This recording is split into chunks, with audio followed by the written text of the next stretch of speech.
mi bebé en el río. La noche del 12 de noviembre de 1877 cayó pesada sobre la hacienda Bella Aurora, en el valle del Paraíba fluminense. No era noche común. Era noche donde el aire mismo parecía espesar con la tensión de algo inevitable que estaba a punto de explotar.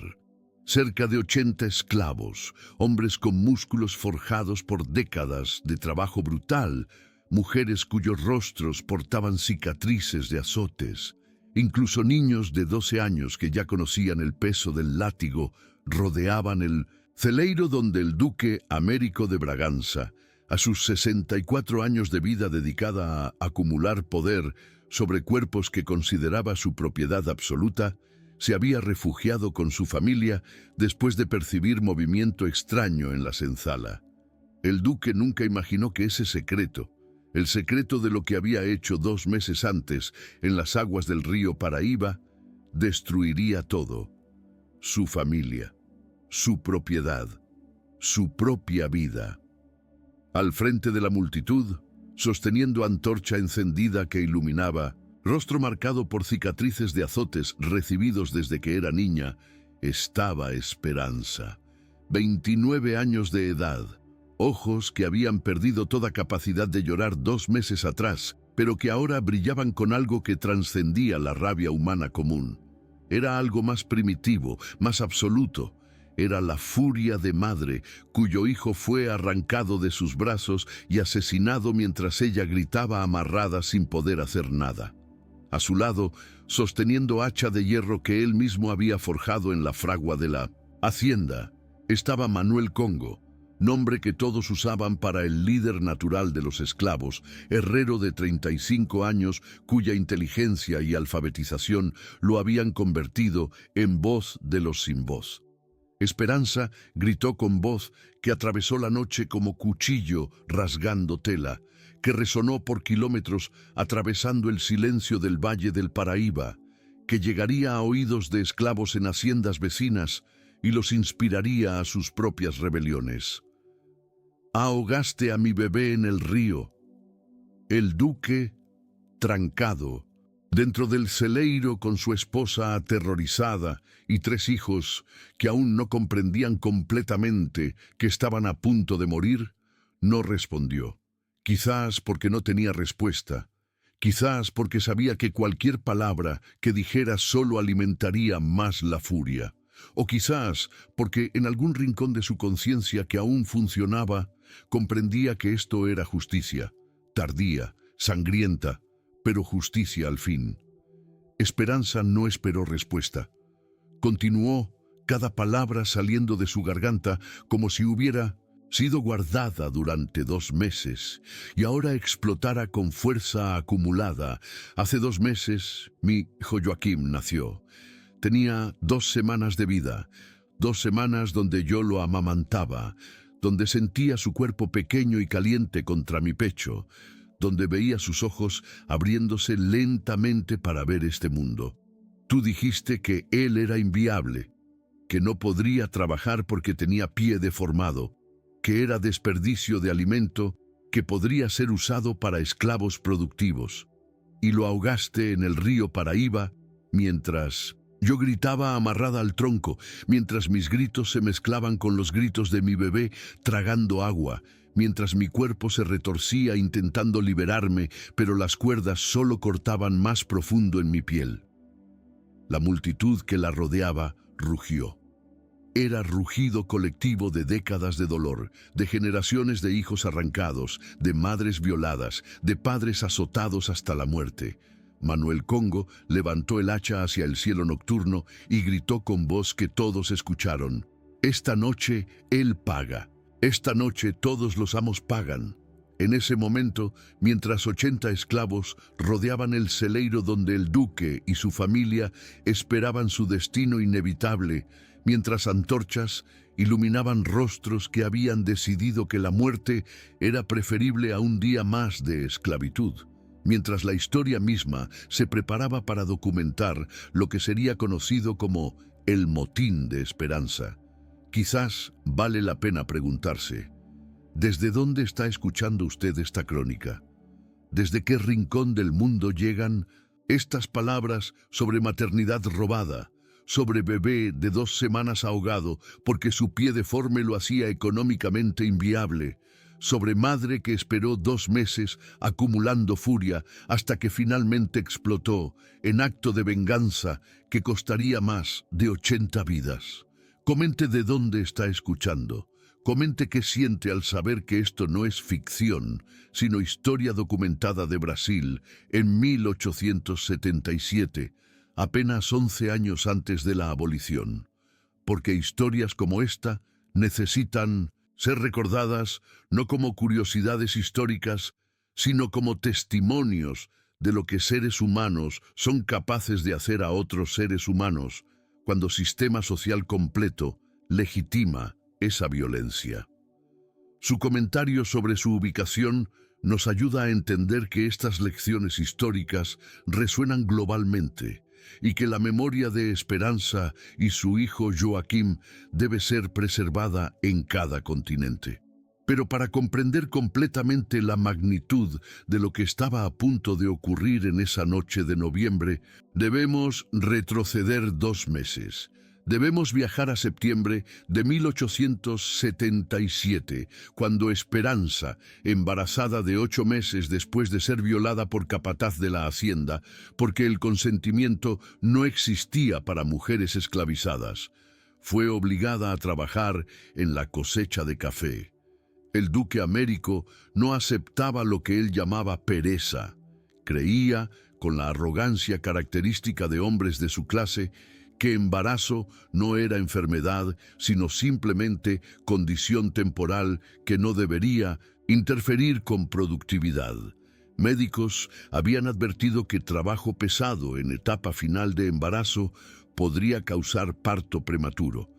Pero el duque, cuya educación formal era extensa pero cuya humanidad era inexistente, desestimó estas advertencias como supersticiones de profesionales demasiado influenciados por sentimentalismo abolicionista.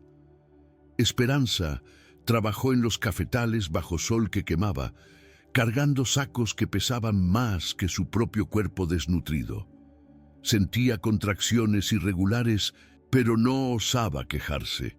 Quejarse significaba azotes, y azotes durante embarazo podrían matar no solo a ella, sino al bebé que cargaba. Entonces trabajó en silencio, sintiendo líquido caliente deslizándose por sus piernas, pero sin detenerse, porque detenerse sin permiso era transgresión punible. Fue solo cuando colapsó, cayendo entre las plantas de café, su cuerpo finalmente negándose a obedecer órdenes que mente había dado, que el capataz permitió que fuera llevada a la enfermería improvisada de la senzala. El parto fue prematuro y complicado. No había médico, solo partera esclavizada que había aprendido mediante experiencia brutal, ayudando a otras mujeres a dar a luz en condiciones imposibles. Esperanza dio a luz a niño que pesaba poco más de 2 kilos, pero estaba vivo, lloraba, respiraba, y Esperanza, sosteniendo a su hijo por primera vez, experimentó algo que el sistema de esclavitud intentaba destruir sistemáticamente: amor maternal. En ese momento, Joaquim no era propiedad del duque, era su hijo, y ella haría cualquier cosa para protegerlo. Pero Joaquim nació con pie torto congénito, deformidad relativamente común que en sociedades con acceso a medicina podría ser tratada, pero que en contexto de esclavitud brasileña de 1877 era considerada defecto que reducía valor económico del esclavo. El pie estaba torcido hacia adentro, haciendo que caminar fuera difícil, aunque no imposible. Con tiempo y cuidado, Joaquim podría haber desarrollado forma compensatoria de movilidad, pero el duque, cuando fue informado del nacimiento y de la deformidad, hizo cálculo frío. Esclavo que no podría trabajar adecuadamente en campos era inversión negativa. Consumiría alimento durante años antes de poder generar retorno. Era, en su lógica despiadada, desperdicio de recursos que deberían ser eliminados. 2 semanas después del nacimiento, el duque ordenó que Esperanza trajera a Joaquim para inspección. Ella obedeció porque desobediencia no era opción. Llevó a su bebé, tan pequeño, tan frágil, envuelto en trapo que era lo único que tenía para cubrirlo, hasta la casa grande, donde el duque esperaba en el patio. El duque examinó a Joaquim con la misma frialdad con que examinaría caballo antes de decidir si valía la pena mantenerlo. Tocó el pie deformado, vio cómo el bebé lloraba y pronunció sentencia con voz que no contenía emoción alguna. Este niño es inviable, no puede trabajar, es desperdicio de alimento. Y entonces ordenó algo que Esperanza, en su ingenuidad desesperada, no había imaginado que fuera posible. Ordenó que ella fuera amarrada al tronco de castigo. Y mientras ella estaba inmovilizada, mientras gritaba comprendiendo súbitamente lo que estaba a punto de ocurrir, el duque tomó a Joaquim de sus brazos y caminó hacia el río Paraíba que cortaba la propiedad. Lo que sucedió a continuación en las aguas del río Paraíba sería grabado en la memoria de Esperanza con precisión tan dolorosa que cada segundo permanecería intacto durante los 2 meses que le quedaban de vida. El duque caminó hasta la orilla del río con Joaquim en brazos. El bebé lloraba, no el llanto fuerte de bebé saludable, sino gemido débil de recién nacido prematuro. Esperanza, amarrada al tronco a 50 metros de distancia, gritaba con voz que se quebraba: «¡No! ¡Por favor! Él puede vivir. Yo trabajaré doble. No le quitaré comida. ¡Por favor!». Pero el duque no se volteó, no respondió. Simplemente caminó hasta donde el agua llegaba a sus rodillas, y entonces sostuvo a Joaquim bajo la superficie. El bebé de 2 semanas se retorció. Sus bracitos minúsculos se agitaron. Sus pulmones intentaron respirar, pero solo encontraron agua. Esperanza gritó con intensidad, tal que varios esclavos en los campos cercanos detuvieron su trabajo momentáneamente, volteando hacia el sonido de dolor maternal tan puro que atravesaba cualquier barrera de distancia o indiferencia forzada. Era grito que no era completamente humano. Era vocalización de algo más primitivo, el sonido que hace madre de cualquier especie cuando su cría es destruida ante sus ojos sin que pueda hacer nada. Tomó 3 minutos, 3 minutos eternos, donde Joaquim luchó con toda la fuerza diminuta que su cuerpo de 2 semanas poseía. 3 minutos donde Esperanza tiró contra las cuerdas que la amarraban con tal fuerza que la piel de sus muñecas se abrió, sangre deslizándose por sus brazos. 3 minutos donde otros esclavos que presenciaban la escena, porque el duque había ordenado que varios estuvieran presentes como advertencia de lo que sucedía a propiedades inviables. Mantuvieron ojos bajos, incapaces de mirar, pero también incapaces de intervenir, porque intervención significaría su propia muerte. Y cuando finalmente Joaquim dejó de moverse, cuando su cuerpecito quedó flácido, el duque lo soltó. El cuerpo flotó río abajo, balanceándose con la corriente hasta desaparecer de vista. El duque regresó a la casa grande, secó sus manos con pañuelo blanco como si simplemente hubiera lavado algo sucio y continuó con sus actividades del día como si nada hubiera ocurrido. Esperanza permaneció amarrada al tronco durante 2 horas más. No como castigo adicional, sino porque el duque había ordenado que permaneciera allí hasta que entendiera completamente la lección, que sus sentimientos maternales eran irrelevantes, que decisiones sobre vida y muerte de propiedades eran exclusivamente suyas, que ella no tenía derecho alguno sobre el cuerpo que había gestado durante 9 meses. Cuando finalmente fue liberada, Esperanza no gritó más, no lloró. Simplemente caminó de regreso a la senzala en silencio absoluto. Durante 2 meses después del ahogamiento de Joaquim, Esperanza existió en estado que otros esclavos describirían posteriormente como muerte viviente. Trabajaba mecánicamente en los campos. Comía lo mínimo necesario para no colapsar. No hablaba con nadie. No participaba en las conversaciones nocturnas en la senzala donde esclavos compartían historias, planeaban fugas, mantenían viva alguna semblanza de humanidad. Simplemente existía, su cuerpo obedeciendo órdenes mientras su mente habitaba en algún lugar más allá del alcance del sufrimiento inmediato. Otros esclavos la miraban con mezcla de compasión y miedo. Compasión porque todos entendían lo que había perdido. Miedo porque veían en ella algo que se había roto de forma que quizás no podía ser reparada. Pero Esperanza no estaba rota, estaba acumulando. Cada día que pasaba sin que el duque mencionara a Joaquim, sin que reconociera siquiera que había matado a Bebé, sin que mostrara el más mínimo remordimiento, era gota adicional en recipiente que eventualmente desbordaría. Manuel Congo, el herrero que servía como líder informal de los esclavos de la hacienda, observaba a Esperanza con comprensión que venía de haber visto patrones similares antes. Había visto esclavos quebrados, aquellos cuyos espíritus eran completamente destruidos hasta que se convertían en herramientas obedientes sin voluntad propia. Y había visto esclavos que acumulaban furia silenciosa hasta que explotaban. Esperanza era claramente la segunda categoría. Manuel Congo tenía su propia historia de pérdida. Había sido separado de su familia cuando era niño, vendido 3 veces antes de terminar en la hacienda Bella Aurora.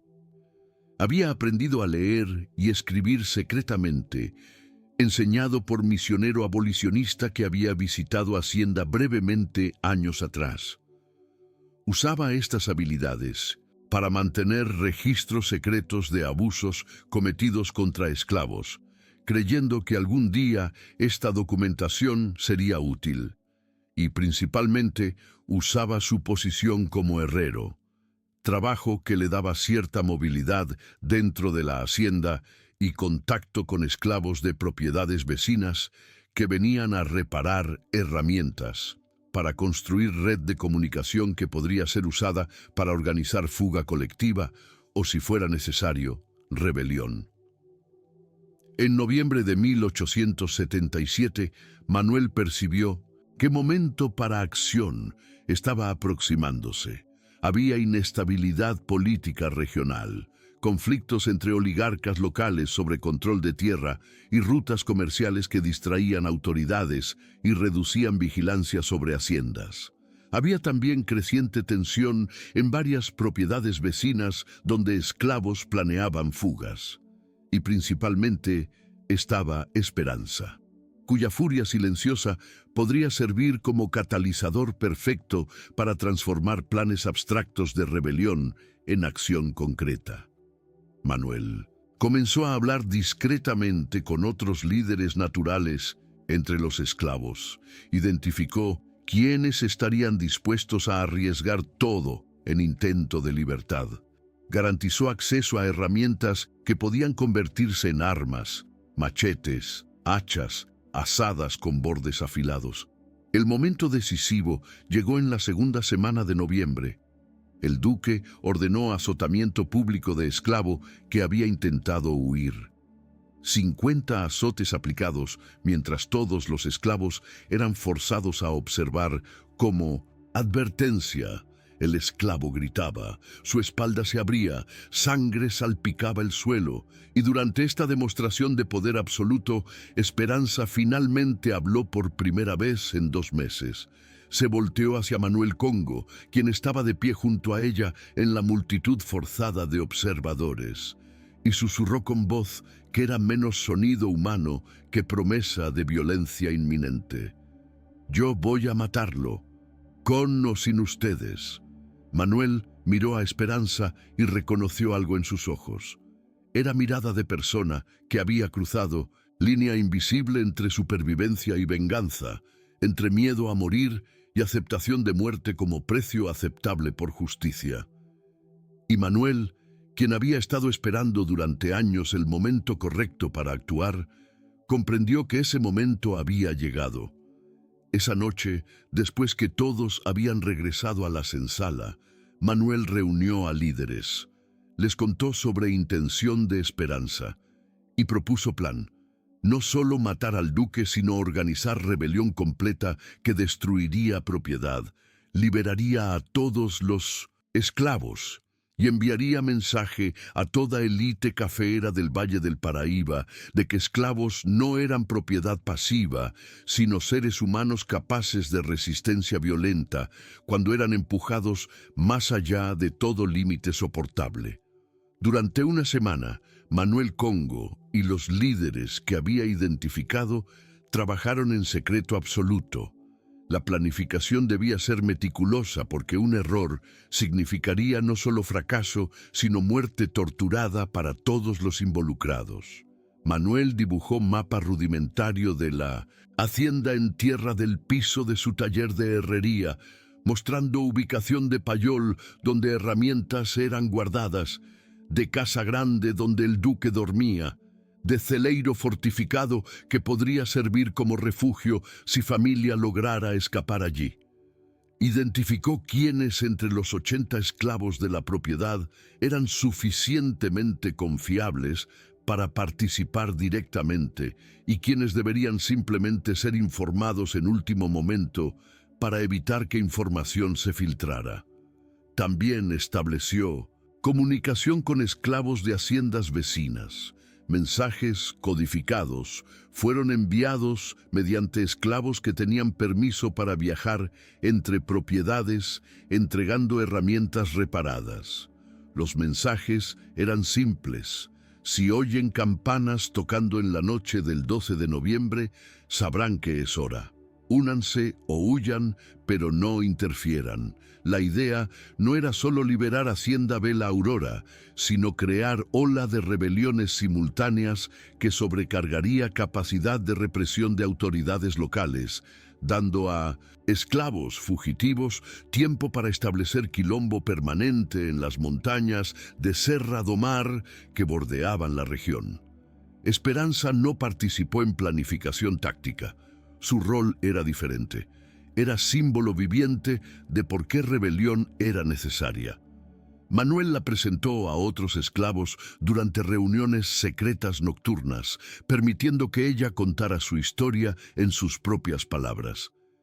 Y cuando Esperanza describía cómo su bebé de 2 semanas había sido ahogado simplemente porque Pie Deforme lo hacía económicamente inviable, cuando mostraba cicatrices en sus muñecas donde cuerdas habían cortado mientras tiraba desesperadamente intentando liberarse, cuando su voz se quebraba describiendo cómo cuerpo de Joaquim había flotado río abajo hasta desaparecer, algo cambiaba en rostros de quienes escuchaban.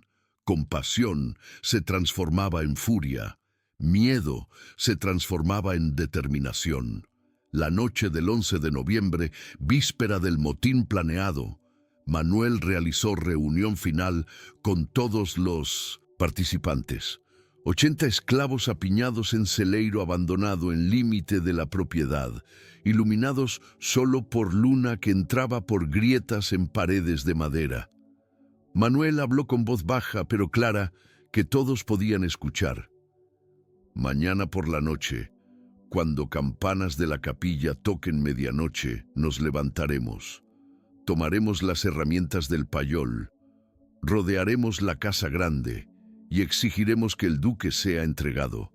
Si se niegan, quemaremos todo.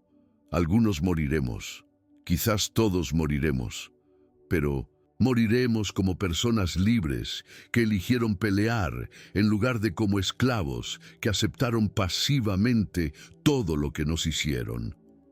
Hubo silencio largo después que Manuel terminó de hablar. Entonces una mujer anciana, esclava que había visto a 3 generaciones de su familia vendidas separadamente, habló: «Yo he vivido 62 años como propiedad. Si mañana muero como persona libre, aunque sea por 1 hora, moriré feliz». Y uno por uno, otros hablaron. Un hombre que había sido azotado tantas veces que su espalda era mapa de cicatrices.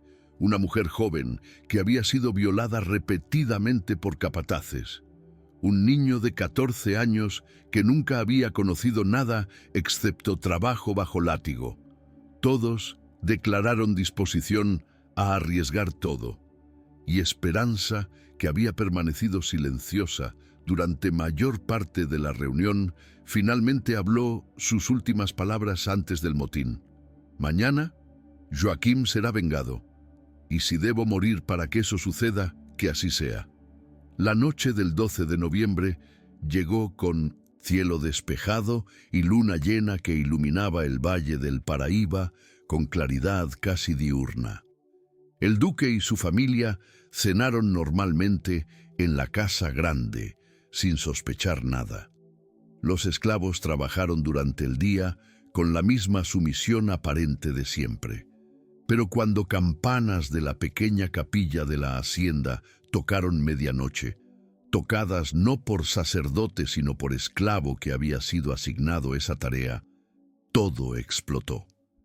Manuel Congo lideró grupo de 20 hombres que invadieron el payol donde herramientas agrícolas eran guardadas bajo llave. Rompieron la puerta con fuerza bruta, distribuyeron machetes, hachas asadas afiladas, cualquier cosa que pudiera servir como arma. Simultáneamente, Esperanza lideró grupo de mujeres que invadieron la casa grande. Ella golpeó la puerta principal con fuerza tal que madera crujió. Cuando Mayordomo, esclavo doméstico leal al duque, abrió confundido, Esperanza lo empujó a un lado con fuerza que no parecía posible en su cuerpo pequeño. Corrió por los pasillos gritando el nombre del duque, buscándolo en cada habitación. Pero el duque, alertado por sonidos de invasión, ya había huido con su familia por puerta trasera, corriendo hacia el celeiro que estaba a 100 metros de distancia y que tenía puertas que podían ser atrancadas desde dentro. Para cuando Esperanza llegó al dormitorio del duque, encontró solo sábanas aún tibias y ventana abierta por donde habían escapado. Rugió de frustración. Salió corriendo de la casa grande y vio al duque y su familia, esposa y 3 hijos entre 5 y 12 años, entrando al celeiro. Manuel Congo ya había anticipado esta posibilidad. Había posicionado esclavos alrededor del celeiro. Para cuando el duque logró atrancar las puertas desde dentro, ya estaba completamente rodeado. 80 esclavos armados formaban círculo que el duque no podría romper.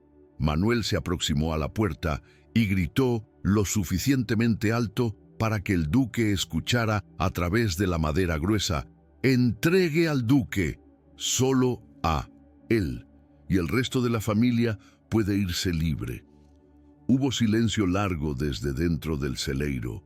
Luego, voz del duque, intentando sonar autoritaria pero traicionada por temblor que revelaba miedo: «Ustedes están cometiendo crimen capital. Si me tocan, serán cazados y ejecutados públicamente.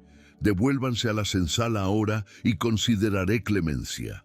Esperanza, escuchando estas palabras, rió. Fue risa sin humor, risa de persona que había perdido todo, incluyendo capacidad de temer muerte. Se aproximó a la puerta del celeiro y gritó con voz que todos, dentro y fuera, escucharon perfectamente: «¿Clemencia? Como la clemencia que mostraste a mi bebé de 2 semanas cuando lo ahogaste porque su pie estaba torcido. Tú me enseñaste que vida es barata cuando pertenece a esclavo. Esta noche te enseñaré que vida es barata cuando pertenece a asesino». Manuel dio orden y esclavos comenzaron a amontonar leña seca alrededor del celeiro. La amenaza era clara: si el duque no salía voluntariamente sería quemado vivo junto con su familia, Desde dentro del celeiro se escucharon gritos aterrorizados de los niños del duque. Su esposa suplicaba que entregara al duque para salvar a los niños, pero el duque, cuyo orgullo era quizás más grande que su instinto de supervivencia, se negaba. Creía que esclavos no se atreverían a quemar el celeiro. Creía que era farol. Creía hasta el final que su poder como duque lo protegería de consecuencias de sus acciones. Y fue ese error de cálculo, esa incapacidad de comprender que había empujado a personas más allá de punto, donde tenían algo que perder, lo que sellaría su destino y el de su familia. El cerco al celeiro duró 3 horas. Durante ese tiempo, los esclavos mantuvieron sus posiciones, atentos a cualquier intento de escape. El duque, su esposa y los 3 hijos menores estaban atrapados dentro, sin agua ni comida. Esos minutos se hicieron eternos. Algunos esclavos murmuraban dudas. ¿Realmente encenderían el fuego? ¿De verdad podrían dejar morir niños inocentes por causa de la venganza contra el duque? Pero los líderes sabían que, en un motín de este tipo, la duda significa muerte segura. Vacilar es perder la oportunidad y dejar que la represión se vuelva brutal. Finalmente, desde dentro del celeiro, se oyeron gritos de súplica de la esposa del duque.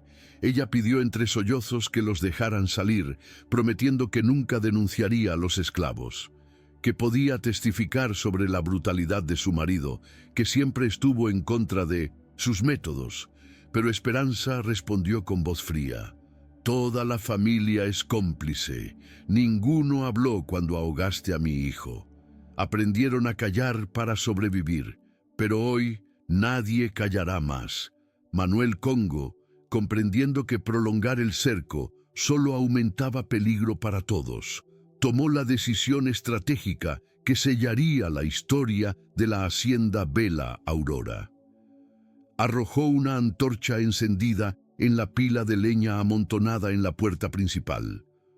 Otros esclavos imitaron el acto en las otras puertas y paredes. El fuego comenzó pequeño, pero pronto, alimentado por madera seca y viento cálido del valle, se extendió rápido. Las llamas envolvieron la estructura. Los gritos de pánico dentro se convirtieron en aullidos desgarradores, especialmente de los niños.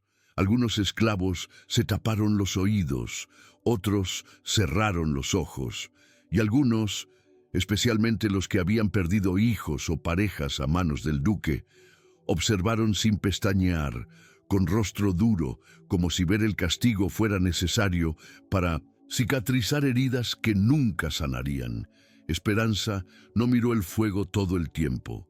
Cuando el techo del celeiro comenzó a colapsar y las llamas alcanzaron el interior, ella se arrodilló en la tierra y murmuró el nombre de Joaquim, como si buscara enviarle mensaje de que la venganza había sido ejecutada. En ese instante, la justicia histórica parecía haberse realizado, aunque fuera mediante el horror. El duelo de Esperanza se consumaba no con lágrimas, sino con un vacío oscuro que ningún acto de violencia podría llenar. Cuando duelos son negados por el sistema durante años, muchos terminan así: erosión interna en vez de alivio. El fuego consumió el celeiro en menos de 1 hora. Cuando solo quedaron brasas, Manuel Congo ordenó que nadie se acercara por ahora. El hedor a carne quemada era insoportable. La familia del duque murió junta. No hubo sobrevivientes. En ese silencio, mientras las chispas ascendían al cielo y los esclavos aguardaban alrededor sin saber exactamente qué hacer, después de conseguir lo impensable, Esperanza se levantó. Ella caminó entre las cenizas, no en busca de resto material, sino enfrentando el sitio donde su hijo injustamente perdió la vida. Nadie la detuvo. Su figura, iluminada por el resplandor moribundo de las llamas, quedaría grabada en la memoria de todos como símbolo de lo imposible. Una madre esclavizada vengando a su hijo frente a toda la estructura del poder colonial. Poco después, llegaban novedades de motines en haciendas vecinas. Algunos esclavos habían aprovechado la rebelión para escapar hacia la Serra do Mar, formando grupos pequeños en busca de libertad. Otros enfrentaron represión feroz, pero los rumores de la caída del duque Américo de Braganza se esparcieron rápido. Si un duque puede arder, ¿quién está seguro? El terror empezó a apoderarse de la élite local. Varios propietarios huyeron con sus familias hacia la ciudad más cercana, dejando haciendas abandonadas por días. El día siguiente al incendio, los esclavos de Bela Aurora enfrentaron la realidad, venganza cumplida pero futuro incierto. Las tropas de la Guardia Nacional, lideradas por coroneles aliados del duque, pronto llegarían.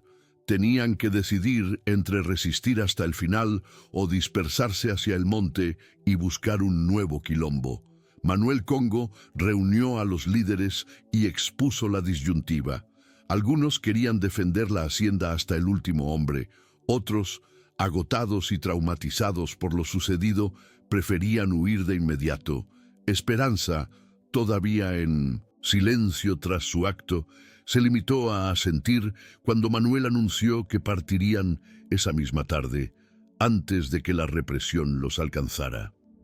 Si has seguido esta historia hasta aquí, si sentiste rabia por el crimen inicial, horror por la violencia de la venganza y vacío ante la ambigüedad moral del acto, ¿qué piensas tú?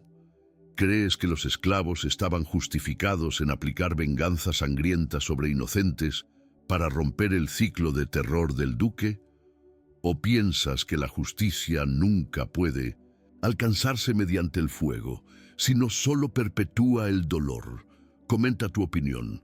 Dinos desde dónde escuchas esta crónica de maternidad robada, de rebelión y castigo sin redención, porque es necesario recordar que ni la opresión ni el horror que engendra la resistencia nacen de la nada, son fruto de sistemas que enseñan todos los días que la vida vale menos que la propiedad. Y entender cómo estas cosas sucedieron, cómo los nombres de Esperanza y Joaquim se inscribieron en la historia a sangre y ceniza, puede ayudarnos a no repetir los mismos horrores. La tarde del 13 de noviembre, apenas 12 horas después del incendio, los 80 esclavos de la hacienda Bela Aurora comenzaron su fuga hacia la Serra do Mar. Llevaban lo mínimo, herramientas que pudieran servir de armas, algunos sacos de alimentos robados del payol y agua en recipientes improvisados. Manuel Congo lideró el grupo, usando su conocimiento de la región para guiarlos por senderos menos vigilados. Esperanza caminaba entre ellos, pero su cuerpo parecía moverse por pura inercia. La venganza ejecutada no le había traído paz, solo vacío más profundo. Algunos esclavos susurraban que ella estaba maldita, que el espíritu de los niños muertos la perseguiría. Otros la defendían. ¿Acaso no había sido el duque quien enseñó que la vida valía menos que nada? La noticia del motín llegó a la capital provincial al día siguiente.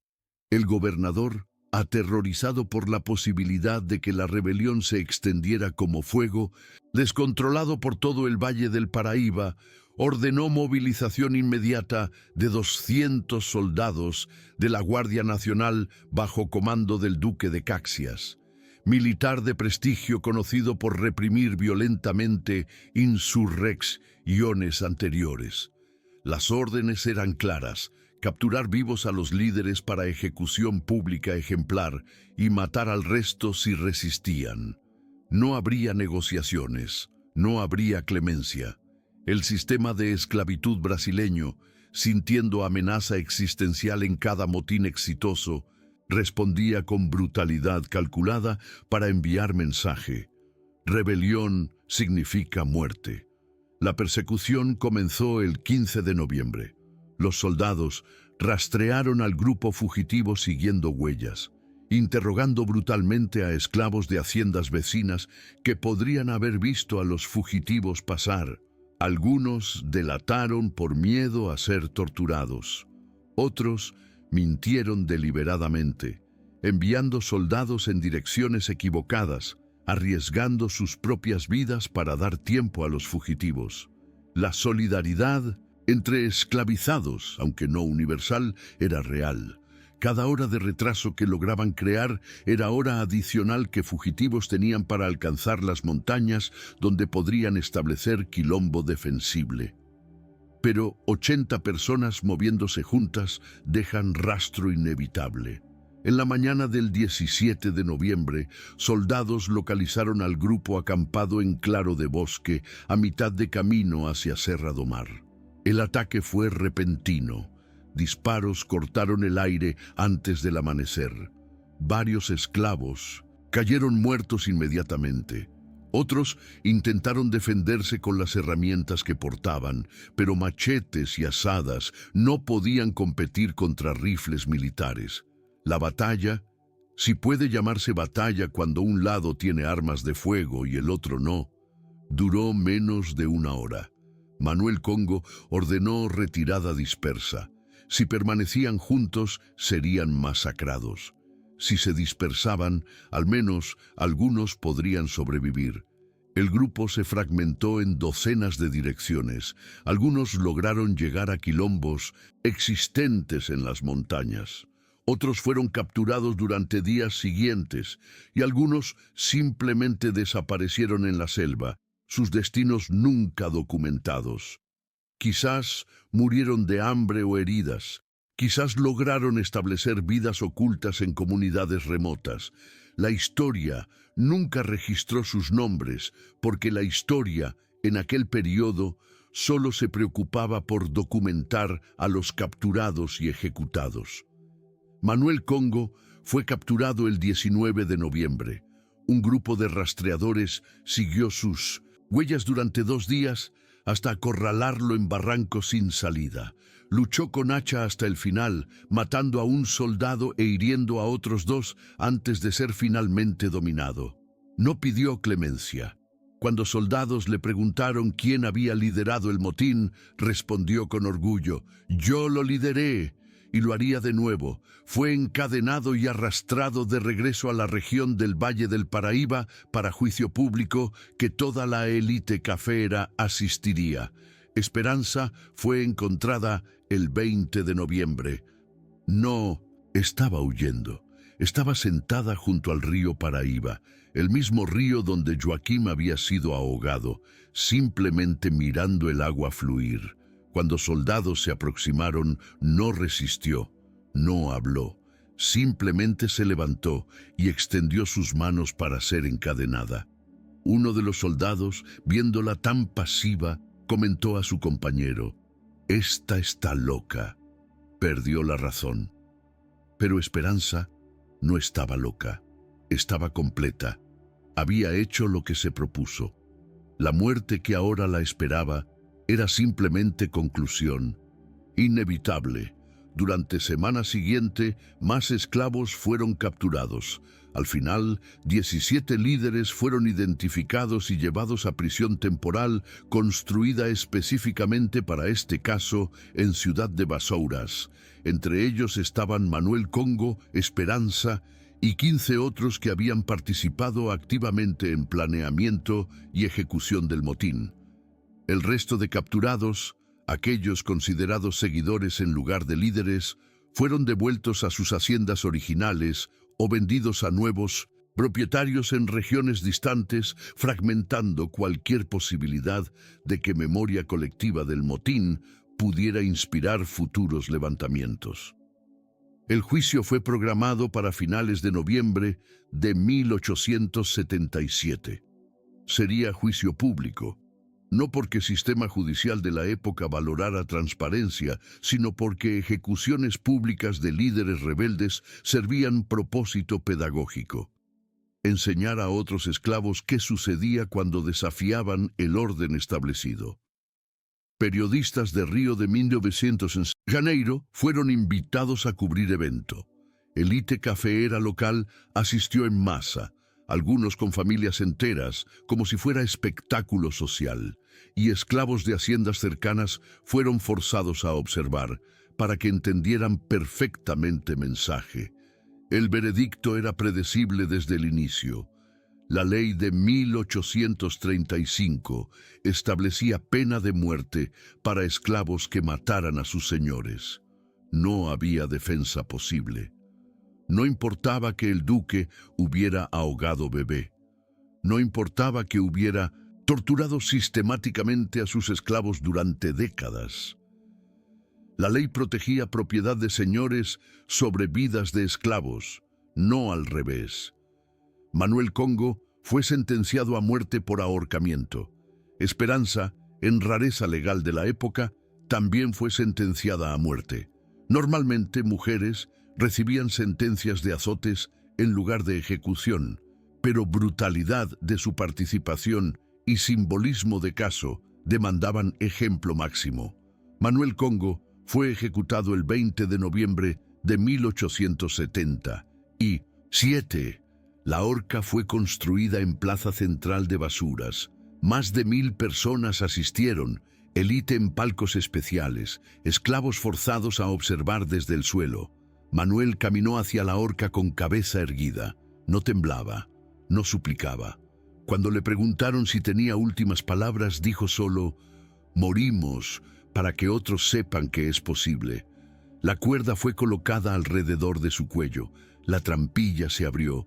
Su cuerpo cayó. Murió instantáneamente. Al menos esa misericordia pequeña le fue concedida. Su cuerpo permaneció colgado durante 3 días como advertencia. Esperanza no fue ahorcada. Su sentencia fue modificada en último momento por autoridades que consideraron que ahorcamiento era demasiado rápido, demasiado misericordioso para mujer que había observado sin remordimiento mientras niños ardían. En su lugar, fue sentenciada a 650 azotes, 50 por día durante 13 días. Era sentencia de muerte disfrazada de castigo, porque ningún cuerpo humano podía sobrevivir esa cantidad de trauma, pero permitía que muerte fuera pública, prolongada y pedagógicamente útil. El primer día de azotes fue 23 de noviembre. Esperanza fue amarrada al mismo tronco donde había sido amarrada cuando el duque ahogó a Joaquim. La ironía no escapó a nadie. 50 azotes fueron aplicados por verdugo profesional contratado específicamente para esta tarea. La piel de su espalda se abrió. Sangre empapó el suelo. Ella gritó. No podía evitarlo. El cuerpo humano grita cuando es torturado sin importar cuánta determinación tenga la mente. Pero entre gritos, algunos testigos juraron haber escuchado que ella murmuraba un nombre: Joaquim. El segundo día, otros 50 azotes. Su espalda era ahora masa de carne desgarrada. Infección comenzaba a establecerse. Ella permaneció consciente, pero apenas. El tercer día, 25 de noviembre, cuando Verdugo comenzó a aplicar los 50 azotes del día, el cuerpo de Esperanza finalmente cedió.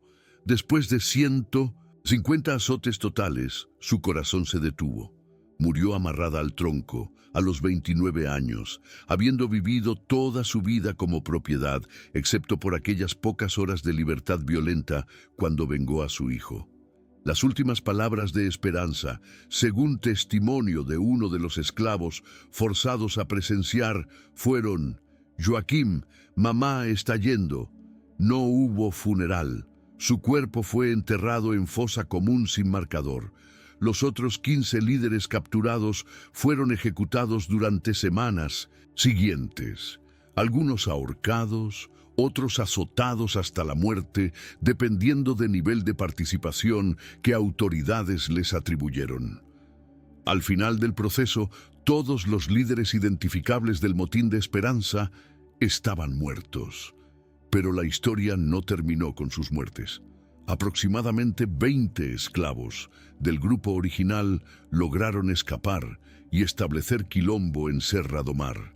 Vivieron allí durante 11 años, hasta abolición de 1888. preservaron memoria oral del motín, contando historia de Esperanza y Joaquim a nuevas generaciones. Cuando abolición finalmente llegó, algunos descendientes de aquellos fugitivos regresaron al Valle del Paraíba y establecieron comunidades de libertos que existen hasta hoy. La hacienda Bella Aurora nunca fue reconstruida. Herederos del duque vendieron propiedad a precio reducido. Nuevos propietarios intentaron operar hacienda, pero enfrentaron dificultades constantes. Esclavos se negaban a trabajar allí, citando que tierra estaba maldita. La propiedad cambió de manos múltiples veces durante décadas siguientes hasta que fue finalmente abandonada. Hoy, ruinas del celeiro donde familia del duque murió quemada aún permanecen, cubiertas por vegetación, visitadas ocasionalmente por historiadores y descendientes de esclavizados. En 1890, 3 años después de abolición, historiador local documentó testimonios de sobrevivientes del motín y de testigos de ejecuciones. Estos testimonios fueron publicados en 1900, periódico abolicionista de Río de Janeiro, bajo título Esperanza, la madre que vengó a su hijo y pagó con su vida. El artículo generó debate sobre hasta qué punto violencia de esclavos rebeldes era respuesta legítima a violencia sistemática de esclavitud. Algunos argumentaban que quemar niños no podía justificarse nunca. Otros respondían que sistema que permitía ahogar bebés por defectos físicos había creado condiciones donde tal violencia era inevitable. El caso se convirtió en referencia en estudios sobre resistencia esclava en Brasil. Historiadores debaten hasta hoy si motín de Esperanza debe ser categorizado como acto de venganza personal o como rebelión política. La respuesta probablemente es ambas. Era venganza personal de Esperanza, pero también era expresión de resistencia colectiva liderada por Manuel Congo, que aprovechó momento de furia individual para catalizar acción que muchos esclavos habían considerado, pero pocos se atrevían a ejecutar. En 2003, Gobierno de 1900, Brasil reconoció oficialmente Motín de Esperanza como parte importante de historia de resistencia negra. Placa conmemorativa fue instalada en sitio donde Hacienda Bella Aurora existió, honrando memoria de Esperanza, Manuel Congo, Joaquim y todos los que murieron luchando por libertad. El texto de la placa lee: aquí, en noviembre de 1877, esclavos se levantaron contra injusticia que robaba incluso sus hijos. Su lucha, aunque terminó en muerte, iluminó camino hacia abolición que llegaría 11 años después. Que nunca olvidemos sus nombres.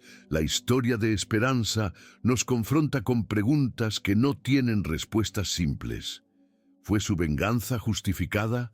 ¿Puede asesinato de niños inocentes ser justificado por asesinato previo de otro niño inocente? ¿O la violencia genera simplemente más violencia en ciclo que no tiene fin? Estas preguntas atormentaron a testigos del motín y continúan atormentando a quienes estudian caso hoy.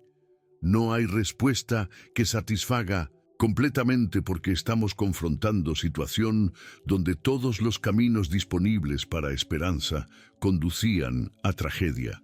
Si ella hubiera permanecido pasiva, aceptando muerte de Joaquim como simplemente otra injusticia entre miles que esclavos sufrían diariamente, habría vivido quizás años adicionales, pero habría vivido con conocimiento de que justicia para su hijo nunca llegaría. Si hubiera intentado buscar justicia legal, habría sido ignorada porque el sistema legal de 1877 no reconocía que esclavos tuvieran derechos que debieran ser protegidos. La única forma de justicia disponible para ella era justicia que ella misma ejecutara, y ejecutarla significaba necesariamente violencia extrema porque nada menos que eso sería tomado en serio. Entonces, quizás, pregunta correcta, no es si Esperanza estaba justificada, sino qué tipo de sistema crea situaciones donde única forma de justicia disponible para madre cuyo bebé fue asesinado es quemar vivo al asesino, junto con su familia. Porque responsabilidad por muertes de aquellos niños del duque no recae solo en Esperanza y Manuel Congo. Recae también en sistema de esclavitud que permitió que Duque ahogara a bebé sin consecuencia. Recae en élite que protegió al Duque y a otros como él durante generaciones. Recae en todos quienes participaron en mantener sistema donde vidas de personas esclavizadas valían menos que valor económico que podían generar. Manuel Congo entendió esto cuando dio sus últimas palabras: morimos para que otros sepan que es posible. Él sabía que motín no resultaría en libertad inmediata para todos. Sabía que represión sería brutal. Pero también sabía que cada acto de resistencia, cada vez que esclavos demostraban que no eran propiedad pasiva, sino seres humanos capaces de luchar, debilitaba ligeramente el sistema. Y suficientes actos de resistencia, acumulados durante suficiente tiempo, eventualmente harían sistema insostenible. 11 años después del motín de Esperanza, abolición llegó. No fue resultado directo del motín, pero motín fue parte de presión acumulativa que hizo que mantener esclavitud fuera cada vez más costoso política y militarmente. Joaquim nunca tuvo oportunidad de vivir. Murió a 2 semanas de edad porque su pie estaba torcido. En cualquier sociedad mínimamente humana, habría recibido cuidado médico y habría crecido quizás con dificultad para caminar, pero con vida plena. Pero en Brasil, esclavista de 1877, su vida fue considerada sin valor porque su capacidad de trabajo futuro estaba comprometida. Fue esa lógica que reduce seres humanos a cálculo económico, la que Esperanza combatió cuando lideró Acto de Venganza. No estaba solo vengando muerte de su hijo, estaba rechazando fundamentalmente la lógica que permitió esa muerte. Esperanza murió a 29 años, después de vivir vida entera como propiedad, excepto por breves días cuando fue libre. Su libertad fue comprada con violencia y terminó en 1900 en muerte torturada. Pero fue libertad, fue elección, fue momento donde ella, y no el duque, determinó qué sucedería. Para persona que nunca había tenido control sobre nada, ni sobre su propio cuerpo, ni sobre sus hijos, ni sobre un solo día de su existencia, aquellos días de libertad violenta fueron quizás más valiosos que años adicionales de vida como esclava. Esto no significa que debamos celebrar violencia. Significa que debemos entender de dónde viene. Violencia de Esperanza no nació de sadismo ni de locura. Nació de sistema que sistemáticamente negaba humanidad de personas esclavizadas hasta que única forma de afirmar esa humanidad era mediante acto de violencia tan extremo que no podía ser ignorado. Era grito desesperado de persona que literalmente no tenía otra voz. Hoy, más de 140 años después, seguimos lidiando con legados de esclavitud. Descendientes de personas esclavizadas en Brasil aún enfrentan desigualdades masivas en educación, salud, empleo. Aún enfrentan violencia policial desproporcionada. Aún enfrentan sistema que parece valorar sus vidas menos que las de otros. Y cuando responden con protestos, con demandas de justicia, frecuentemente son acusados de ser violentos o extremos, exactamente como Esperanza fue acusada de ser monstruosa por rechazar mediante violencia el sistema monstruoso que permitió muerte de su hijo. Recordar historia de Esperanza, Manuel Congo y Joaquim no es simplemente ejercicio académico. Es recordatorio de que injusticia no desaparece siendo ignorada, que sistemas de opresión no se desmantelan solos mediante paso del tiempo, que cambio requiere resistencia, a veces pacífica, a veces violenta, siempre costosa para quienes resisten. Y principalmente es recordatorio de que cuando creamos sistemas donde justicia no está disponible para algunos, cuando permitimos que vidas sean tratadas como mercancía, estamos creando condiciones para violencia que eventualmente consumirá no solo a oprimidos, sino también a opresores. Si esta crónica de maternidad robada, de bebé ahogado, de venganza sangrienta y muerte torturada le ha impactado, si le ha hecho reflexionar sobre naturaleza de justicia, sobre límites de violencia justificable, sobre legados de esclavitud que persisten hasta hoy, entonces lo invitamos a reflexionar profundamente y compartir.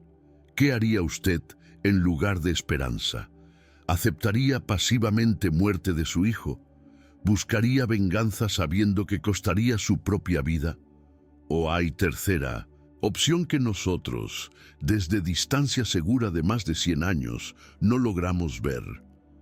Comente sus reflexiones. Y si cree que historias como esta, historias de resistencia brutal contra injusticia aún más brutal, historias que nos obligan a confrontar ambigüedades morales que preferíamos evitar, merecen ser contadas y preservadas, su suscripción a este canal garantiza que nombres como Esperanza, Manuel Congo y Joaquim no sean olvidados, que su sufrimiento no sea reducido a nota de pie de página en libros de historia, sino recordado como testimonio de lo que seres humanos son capaces de soportar y de lo que harán cuando son empujados más allá de todo límite. Gracias por acompañarnos en esta jornada por uno de los capítulos más dolorosos y necesarios de historia brasileña. Que sus nombres, Esperanza, Manuel Congo, Joaquim, permanezcan vivos en memoria colectiva como advertencia de lo que nunca debe repetirse y como homenaje a quienes resistieron cuando resistir parecía imposible.